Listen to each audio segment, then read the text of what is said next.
എല്ലാവർക്കും ആൻഡ്രോ ഫ്ലേവേഴ്സിലേക്ക് ഒരിക്കൽ കൂടി സ്വാഗതം. അപ്പൊ എന്തൊക്കെയുണ്ട് വിശേഷങ്ങൾ? എല്ലാവർക്കും സുഖമല്ലേ? ഞങ്ങൾ എല്ലാവരോടും സുഖമായിട്ടിരിക്കുന്നു കേട്ടോ. അപ്പൊ ഞാനിന്ന് വന്നിരിക്കുന്നത് ഒരു വൈറ്റ് ഫോറസ്റ്റ് കേക്കിന്റെ റെസിപ്പിയുമായിട്ടാണ്. അപ്പൊ ഇതിന്റെ പ്രത്യേകത എന്ന് പറഞ്ഞു കഴിഞ്ഞാൽ ഞാൻ എഗ് വൈറ്റ് മാത്രമേ ഇതിൽ യൂസ് ചെയ്തിട്ടുള്ളൂ, എഗ് യോക്ക് യൂസ് ചെയ്തിട്ടില്ല. അതുകൊണ്ട് തന്നെ കുറച്ചും കൂടി വൈറ്റ് കളർ നമുക്ക് കിട്ടുകയും ചെയ്യും. അപ്പൊ നമുക്ക് റെസിപ്പിയിലേക്ക് കടക്കുന്നതിന് മുമ്പ് എന്റെ ഈ ചാനൽ ഇതുവരെ സബ്സ്ക്രൈബ് ചെയ്യാത്തവരാണെങ്കിൽ ഒന്ന് സബ്സ്ക്രൈബ് ചെയ്തേക്കണേ. അതിനടുത്തുള്ള ബെല്ലൈക്കണിൽ ഓൾ എന്നുള്ള ഓപ്ഷൻ പ്രസ് ചെയ്യുകയാണെങ്കിൽ ഞാനിടുന്ന എല്ലാ വീഡിയോസിന്റെയും നോട്ടിഫിക്കേഷൻ നിങ്ങൾക്ക് ലഭിക്കുന്നതായിരിക്കും. അതുപോലെ തന്നെ വീഡിയോ കണ്ട് ഇഷ്ടമായാൽ ലൈക്ക് ചെയ്യാനും മറക്കരുത്, കമന്റ് ചെയ്യാനും മറക്കരുത്. അപ്പൊ നമുക്ക് വൈകാതെ തന്നെ റെസിപ്പിയിലേക്ക് കടക്കാം. അതിനായിട്ട് ഞാൻ 1.5 കപ്പ് കേക്ക് ഫ്ലോർ എടുത്തിട്ടുണ്ട്, 1.5 കപ്പ് പഞ്ചസാര എടുത്തിട്ടുണ്ട്, 6 കോഴിമുട്ടയാണ് എടുത്തിരിക്കുന്നത്, 1/2 cup butter milk, 1/2 cup sunflower oil. ഇനി കേക്ക് ഫ്ലോറിലേക്ക് 1 ടീസ്പൂൺ ബേക്കിംഗ് പൗഡറും 1/4 ടീസ്പൂൺ ബേക്കിംഗ് സോഡയും 1/4 ടീസ്പൂൺ സോൾട്ടും കൂടെ ആഡ് ചെയ്ത് കൊടുക്കുന്നുണ്ട്. ഇനി അതിനെ നമ്മളൊരു 3 പ്രാവശ്യം സീവ് ചെയ്തെടുക്കുകയാണ്.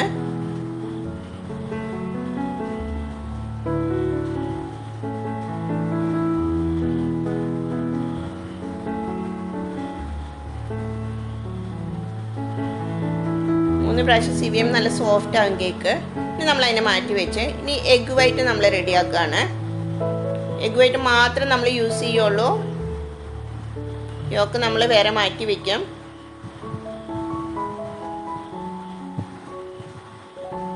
അങ്ങനെ 6 എഗ് വൈറ്റും റെഡിയാക്കി വെച്ചിട്ട് നമ്മളിനി അതിനെ ഒന്ന് ബീറ്റ് ചെയ്യാണ്. ഇനി നമ്മൾ പൊടിച്ചു വെച്ചിരിക്കുന്ന 1.5 കപ്പ് പഞ്ചസാര കുറേശ്ശെയായിട്ട് നമ്മൾ അതിലേക്ക് ചേർത്ത് കൊടുത്ത് വീണ്ടും ബീറ്റ് ചെയ്ത് എടുക്കുകയാണ്. പഞ്ചസാര ഒരുമിച്ചിട്ട് കൊടുക്കരുത്, കുറേശ്ശെയായിട്ട് ചേർത്ത് കൊടുക്കണേ.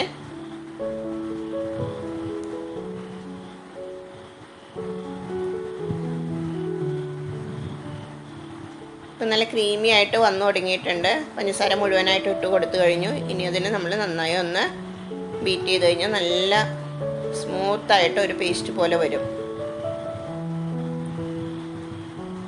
ഇനി നമ്മൾ അതിലേക്ക് ബട്ടർ മിൽക്ക് ആഡ് ചെയ്ത് കൊടുത്തു. 1.5 ടീസ്പൂൺ വാനില എസൻസ് ചേർത്ത് കൊടുക്കുന്നുണ്ട്. ഇത് വീണ്ടും ബീറ്റ് ചെയ്യാണ്. ഇനി അടുത്തായിട്ട് സൺഫ്ലവർ ഓയിൽ 1/2 കപ്പ് ചേർത്ത് കൊടുത്തു. അതിനെ നന്നായി ബീറ്റ് ചെയ്തെടുക്കുകയാണ്. ഇനി നമ്മൾ എടുത്ത് വെച്ചിരിക്കുന്ന ഡ്രൈ ഇൻഗ്രീഡിയൻസ് കുറേശ്ശെയായിട്ട് ചേർത്ത് കൊടുക്കാൻ പോവാണ്.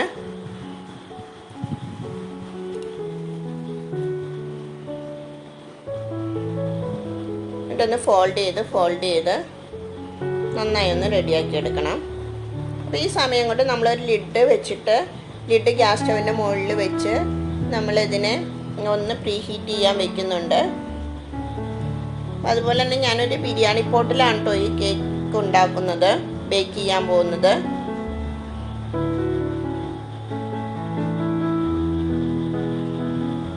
നമ്മൾ ആ പോട്ടിൽ ഒരു ബട്ടർ പേപ്പർ മുറിച്ച് വെച്ചിട്ട് അതിൻ്റെ മീതയിലേക്ക് നമ്മൾ ഈ കേക്കിൻ്റെ ബാറ്റർ ഒഴിച്ചു കൊടുക്കുകയാണ്. അത് കംപ്ലീറ്റ് ആയിട്ട് അതിലേക്ക് ഒഴിച്ചു കൊടുത്തതിന് ശേഷം നമ്മൾ സ്റ്റീവർ വെച്ച് ഒന്ന് ചുറ്റിച്ച് കൊടുക്കും. അപ്പോൾ അതിൻ്റെ ഉള്ളിലുള്ള എയർ ബബിൾസൊക്കെ ഒന്ന് പോയിക്കണം. ഒന്ന് ടാപ്പ് ചെയ്തും കൂടെ കൊടുത്തു കഴിഞ്ഞാൽ എയർ ബബിൾസ് കംപ്ലീറ്റ് ആയിട്ടും പോകും. ഇനി നമ്മൾ ആ ലിഡിന് മുകളിലേക്ക് ഈ പാൻ എടുത്ത് വെച്ചിട്ട് അതിൻ്റെ ലിഡ് കൊണ്ട് അടച്ച് അതിൻ്റെ ഹോളൊന്ന് നമ്മൾ ബട്ടർ പേപ്പർ ഇട്ട് നന്നായി ഒന്ന് അടച്ചു വെക്കുന്നുണ്ട്. ഏകദേശം ഒരു 40 മിനിറ്റ് ആയപ്പോഴേക്കും നമ്മുടെ കേക്ക് ബേക്കായി കഴിഞ്ഞു. ഇനി അതിനെ നമ്മളൊന്ന് ചൂടാറാൻ വയ്ക്കും. ആ സമയം കൊണ്ട് നമുക്ക് വിപ്പിംഗ് ക്രീം റെഡിയാക്കി എടുക്കാം. അതിനായിട്ട് ഒരു 2 കപ്പ് വിപ്പിംഗ് ക്രീം ഞാൻ എടുത്തിട്ടുണ്ട്. അതിനെ നല്ല ബീറ്റ് ചെയ്ത് നല്ല ഫ്ലഫി ആക്കിയിട്ടുണ്ട്. ഇനി കേക്ക് ചൂടാറിയിട്ടുണ്ട്, അതിനെ നമ്മൾ ഡീമോൾഡ് ചെയ്തെടുക്കുകയാണ്. ഷുഗർ സിറപ്പും റെഡിയാക്കി വെക്കണം കേട്ടോ അതിനിടയിൽ. ഞാൻ പല കേക്കിലും കാണിച്ചിട്ടുണ്ട്, അതുകൊണ്ടാണ് ഷുഗർ സിറപ്പ് റെഡിയാക്കുന്നത് കാണിക്കാത്തത്. ഈ കേക്കിനെ നമ്മളൊരു 3 ലെയറായിട്ട് കട്ട് ചെയ്ത് മാറ്റി ഈ കേക്ക് ബോർഡിൽ കുറച്ച് ക്രീം അപ്ലൈ ചെയ്തതിന് ശേഷം കേക്ക് ഓരോ ലെയറായിട്ട് എടുത്ത് വെക്കുകയാണ്. ഇതിലേക്ക് ഷുഗർ സിറപ്പ് നമ്മൾ ആഡ് ചെയ്ത് കൊടുക്കും.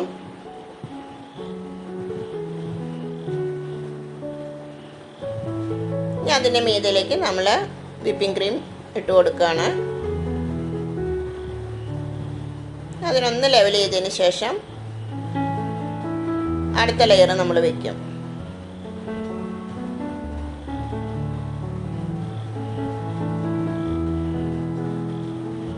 അടുത്ത ലെയറും വെച്ച് കൊടുക്കുകയാണ്. അതിൻ്റെ മീതെയും ഇതുപോലെ ഷുഗർ സിറപ്പ് അപ്ലൈ ചെയ്ത് ക്രീം ആഡ് ചെയ്ത് കൊടുത്തു. ലാസ്റ്റ് ലെയർ വെച്ച് അതിൻ്റെ മീതെയും ഷുഗർ സിറപ്പ് അപ്ലൈ ചെയ്ത് കൊടുക്കുകയാണ്. നമുക്ക് വേണമെങ്കിൽ ആ ഒരു കരിഞ്ഞിരിക്കണ പോലെ തോന്നുന്ന ഭാഗമൊക്കെ വേണമെങ്കിൽ മുറിച്ച് കളയാൻ. ഞാൻ അതൊന്നും കളഞ്ഞിട്ടില്ല. അതും നല്ല സോഫ്റ്റ് ആയിരിക്കണോണ്ടാണ് ഞാൻ കളയാതിരുന്നത്. അതിനെ നമ്മൾ ക്രീം ചെയ്ത് ഡെക്കറേറ്റ് ചെയ്യുകയാണ്. കുറച്ച് ഫ്ലവറൊക്കെ ഞാൻ വരച്ചു കൊടുക്കുന്നുണ്ട് അതിൻ്റെ മീതെ. ഇനി നമ്മൾ ഇതിനൊന്ന് ഫ്രിഡ്ജിലേക്ക് എടുത്ത് വെച്ചിട്ട് കുറച്ച് കഴിയുമ്പോൾ എടുത്തിട്ടാണ് നമ്മൾ ഇതുപോലെ ചെയ്യുന്നത്. അതിൻ്റെ മീതെ ഒരു പാത്രം വെച്ചിട്ട് നമുക്ക് അവിടെ പേര് എഴുതാനുള്ളതാണ്. ആ ഭാഗം ഒഴിച്ചിട്ട് ബാക്കിയുള്ളിടത്ത് നമ്മൾ വൈറ്റ് ചോക്ലേറ്റിൻ്റെ ചിപ്സ് ഇട്ട് കൊടുക്കുകയാണ്, ഗ്രേറ്റ് ചെയ്തത്. സൈഡിൽ നമ്മൾ കുറേശ്ശെയായിട്ട് ഇട്ട് കൊടുക്കുന്നുണ്ട്.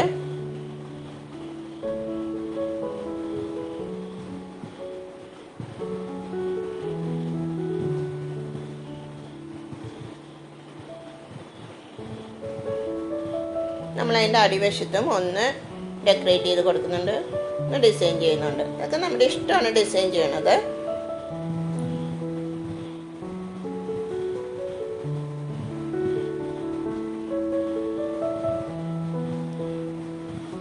ഇനി നമ്മൾ ആ ഒരു ലിഡൊന്ന് എടുത്ത് മാറ്റി അതിൻ്റെ മുകളിൽ എഴുതാനുള്ളത് എഴുതും. അങ്ങനെ നമ്മുടെ വൈറ്റ് ഫോറസ്റ്റ് കേക്ക് റെഡി ആയി കഴിഞ്ഞു.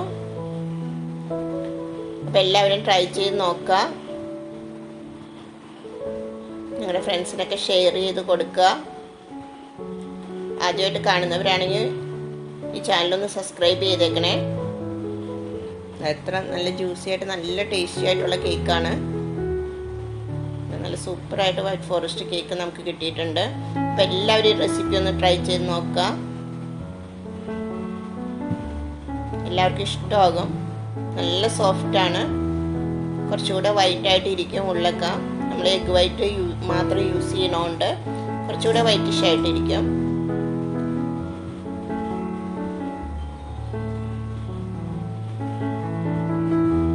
അപ്പോൾ അടുത്തൊരു റെസിപ്പിയുമായി വരുന്നവരെ എല്ലാവർക്കും ബൈ.